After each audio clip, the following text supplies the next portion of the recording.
सियावर रामचंद्र की, बोलो भक्त भगवान की, वृंदावन बिहारी लाल की।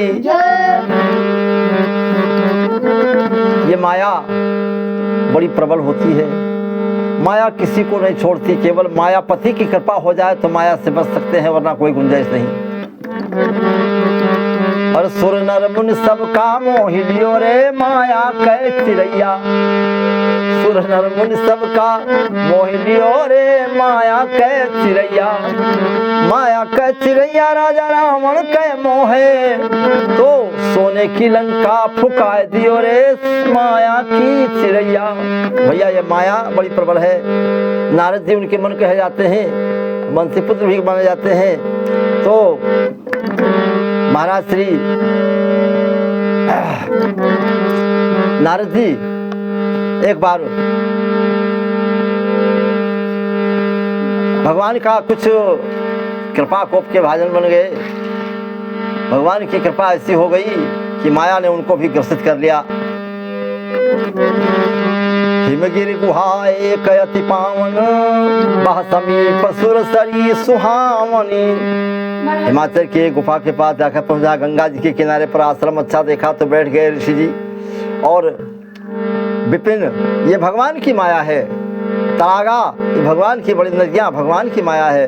भगवान के मन में अपने भगवान का नाम जपने लगे और उस भगवान को सुमिरन करते समय ही समाधि लग जाती है। तो मुनि गति देख सुरेश डराना, काम ही बोली कीन सन्माना।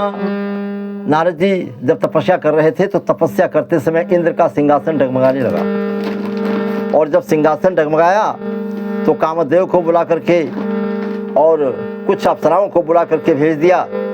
जैसे इंद्र ने सोचा कि नारद जी हमारे सिंहासन को लेना चाहते हैं। और तेही आश्रम ही मदन जब गए वो, और निज माया बसंत निर्मय, वहां पहुंच करके उन्होंने अपनी माया से वसंत का निर्माण कर दिया। कोयल बान बोलू रही थी, आयो बसंत बहार बहार, आयो बसंती बहार। बड़ी सुंदर सुंदर हवा चलने लगी।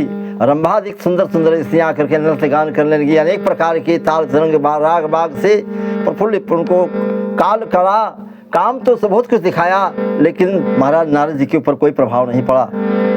भगवान जिसकी रक्षा करते हैं कौन मिटा सकता है उससे। लेकिन और आखिर में कामदेव हार मान करके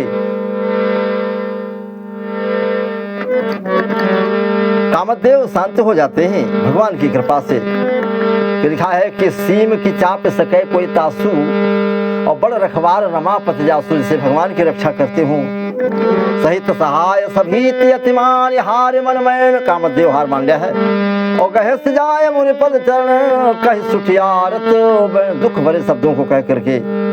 और लेकिन नारद जी को कोई गुस्सा नहीं हुआ, प्रिय वचन कह करके कामदेव का जो है सम्मान किया। मुनि सुशीलतायापन करनी, सुरपति सभा जाय सब बरनी। ब्रह्मा जी की सभा में जाकर पहुंचे इंद्र इत्यादियों के बीच में। और वहां पर ब्रह्मा जी समझाया कि अपनी बात। उन्होंने कहा कि कामदेव भी आए, वहां से वापस चले गए। इसका मतलब कि कामदेव का प्रभाव मेरे ऊपर नहीं पड़ा। कुछ अहंकार उपजने लगा तो उन्होंने समझाया। आश्चर्य तो हुआ मना करने के बाद भी। तब नारद गवने शिव पाही, ये जाकर के पहुंच गए कहाँ? शंकर जी के यहाँ कैलाश पर्वत पर। उन्होंने काम की सारी बात शंकर जी से बताई। उन्होंने भी मना किया कि जैसे हमको सुना है इस प्रकार से विष्णु भगवान से मत कहना। तिन जमी कब सुनहु कुमाय हो तब हूँ, चले वो प्रसंग दुराय हो तब हूँ। अगर कोई प्रसंग भी चल जाए तब भी जो है नहीं कहना। संबोधेन उपदेश सहित नहीं नारद नहीं सुहान, भरद्वाज कौतुक सुनहु हरीक्षा बलवान। राम कीन चाहे सोई होई, जो भगवान करना चाहते हो कोई कुछ नहीं कर सकता।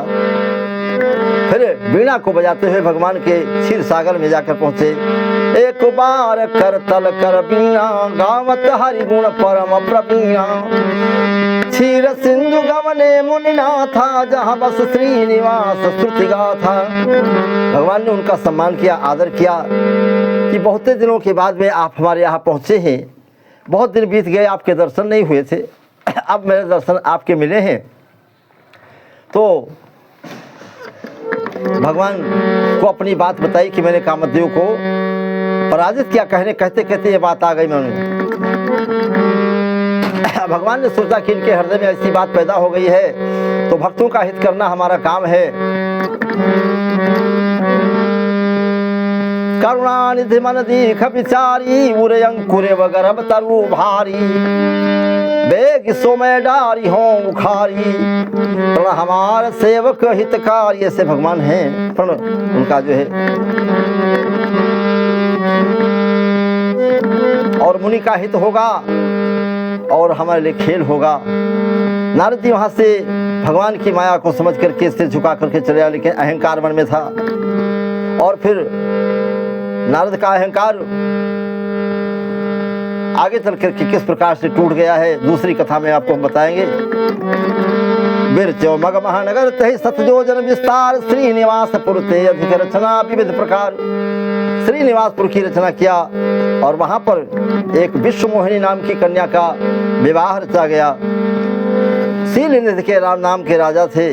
भगवान से रूप मांगा और वहां जाकर के जब पहुंचे तो आखिर कन्या उन्हें प्राप्त नहीं हुई और श्राप भी दे दिया, रुद्रगणों को श्राप दिया है।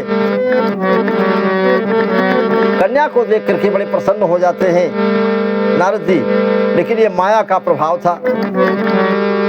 बड़े बड़े ऋषि मुनियों को माया नहीं छोड़ती तो साधारण व्यक्तियों की बात ही क्या कही जा सकती है। जब देखा कोई उपाय नहीं चलता है, भगवान के पास जाकर भगवान से अपने रूप को मांगा है, लेकिन उनके हित के लिए भगवान ने ऐसा नहीं किया जिससे उनका, और कहा कि हम तुम्हारा वही करेंगे। हे देवर्षि नारद, जय विद हो यह परम हित नारद सुनो तुम्हार, सोई हम करब न आन कछो वचन न मृषा हमार। हम झूठ नहीं बोलते हैं। और जाकर के उनको बंदर का मुंह दे दिया। कन्या देख करके जैसे नारद जी बैठे थे उधर तो गई भी नहीं, और भगवान पहुंचे दूसरा रूप लेकर के और कन्या का वर्ण करके और चले गए। रास्ते में नारद जी पहुंचे, रुद्र के गण दो वहां पर थे। उन्होंने नारद जी को हंसी भी उड़ाई, जिसका कि उनको भी श्राप मिल गया। रहे तहां दुई रुद्रगण सब जाने ते भेवो,